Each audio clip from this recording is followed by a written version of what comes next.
Saudara-saudara sekalian, kita harus ingat bahwa kekuasaan itu adalah milik rakyat. Kedaulatan itu adalah kedaulatan rakyat. Kita berkuasa seizin rakyat. Kita menjalankan kekuasaan harus untuk kepentingan rakyat. Kita harus selalu ingat, setiap pemimpin dalam setiap tingkatan harus selalu ingat, pekerjaan kita harus untuk rakyat. Bukan kita bekerja untuk diri kita sendiri. Kalau ngomongin 100 hari pertamanya Pak Prabowo, banyak banget nih kebijakan yang udah kasih dampak positif buat masyarakat. Salah satunya yang pertama adalah program makan bergizi gratis.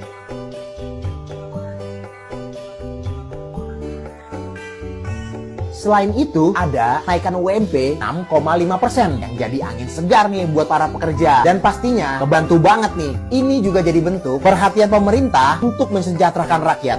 Jadi cukup bagus lah untuk kenaikan di UMP ini yang 6,5% bagi saya yang pekerja swasta.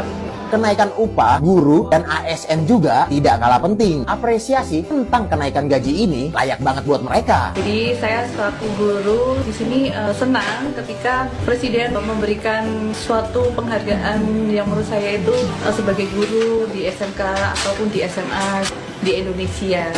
Lanjut ke kebijakan yang benar-benar membantu rumah tangga, yaitu diskon listrik 50%. Ini pasti benar-benar terasa banget nih buat keluarga yang tagihan listriknya lumayan tinggi. Selain itu juga, kebijakan penghapusan utang UMKM untuk nelayan dan petani juga jadi sorotan. Dengan langkah ini, mereka tidak terbebani lagi dengan hutang yang selama ini jadi masalah besar buat mereka. Buat yang ulang tahun nih, ada medical check up gratis juga dong. Ini menurut gue kebijakan yang cukup menyentuh, karena gak semua orang bisa rutin cek kesehatan. Apalagi nih yang hidupnya pas-pasan. Kemudian nih, ada sektor pendidikan, renovasi 10.000 sekolah di tahun 2025. Sekolah-sekolah yang kondisinya masih kurang layak bakal direnovasi. Di dunia penerbangan nih, ada diskon tarif pesawat 10%, yang pastinya ngebantu buat orang-orang yang pengen liburan atau keperluan bisnis. Saya sampaikan, sabar sedikit.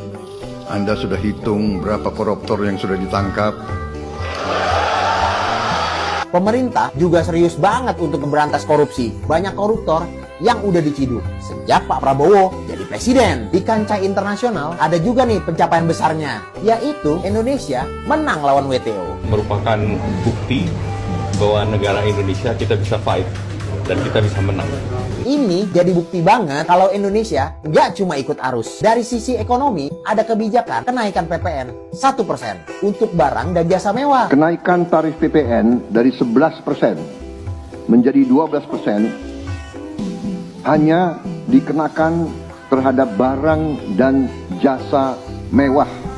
Ini sebenarnya bukan hal yang memberatkan buat masyarakat menengah ke bawah, karena justru orang-orang yang membeli barang mewah bakal berkontribusi lebih banyak. Ngomong-ngomong nih soal respon dari pengamat dari Indikator Politik Indonesia, bilang kalau kebijakan-kebijakan ini jelas banget memihak kepada rakyat dan pastinya berdampak positif. Hasil survei dari Litbang Kompas yang nunjukin 80,9% kepuasan publik. Kalau dari Indikator Politik Indonesia ada 79,3% yang puas dengan kinerja pemerintah. Bahkan nih, survei dari generasi Z juga nunjukin 81,7% puas dengan kinerja 100 hari Prabowo Gibran. 81,7% Gen Z yang puas.